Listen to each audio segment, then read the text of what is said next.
아버지가 교통사고로 돌아가실 뻔했거든요. 그날 밤 돌아가실 거라고까지 얘기가 나온 그런 상태였으니까 많이 힘들었죠. 아버지가 갑자기 대사고를 당하셨구나. 아하. 사고 이후 하루하루 생사를 넘나드는 아버지 곁을 지키면서 지수 씨의 삶은 송두리째 바뀌었습니다. 설상가상, 병간호를 하던 어머니마저 큰 수술을 받게 되면서 부모님 병간호하면서 엄마까지.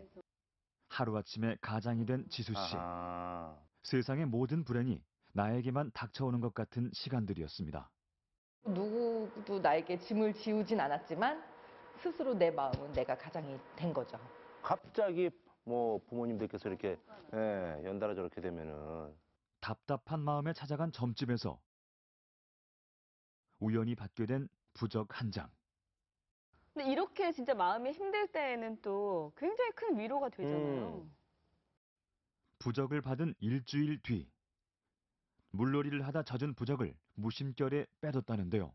그날 바로 물에서 거기서 놀다가 빠져 죽을 뻔했어요. 친구가 겨우겨우 살려줬거든요. 사고는 그뿐만이 아니었습니다. 근데 갑자기 앞차에서 떨어진 강목인데 갑자기 이렇게 앞으로 훅 날아오는 거예요. 목숨을 잃을 뻔한 큰 사고에서 두 차례나 화를 면하기까지 인생에서 가장 힘든 시간, 지수 씨에게 버팀목이 돼준 건 그 누구도 아닌 부적이었던 겁니다. 사람들이 이제 불안감이 커지고 그리고 또 어떤 위축이 되고 자존감이 떨어지면 어떤 의지할 곳을 찾습니다. 이런 부분들은 사실은 이제 선별강박의 한 종류라고 얘기를 하는데 우리는 징크스라고도 얘기를 많이 합니다.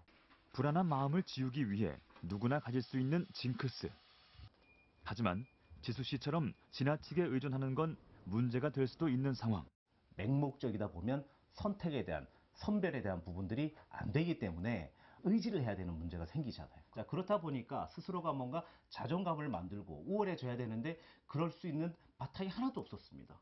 자신에 대한 외로움이라든지 자신에 대해서 소통을 해주고 싶은데 소통을 받아줄 수 없는 그런 환경이 놓여 있는 거죠. 어느새 스스로 결정하는 것이 없어져 버린 생활. 의지하고 기댈 곳 없던 지수 씨의 마음이 이젠 다른 기댈 곳을 찾을 수 있을까요?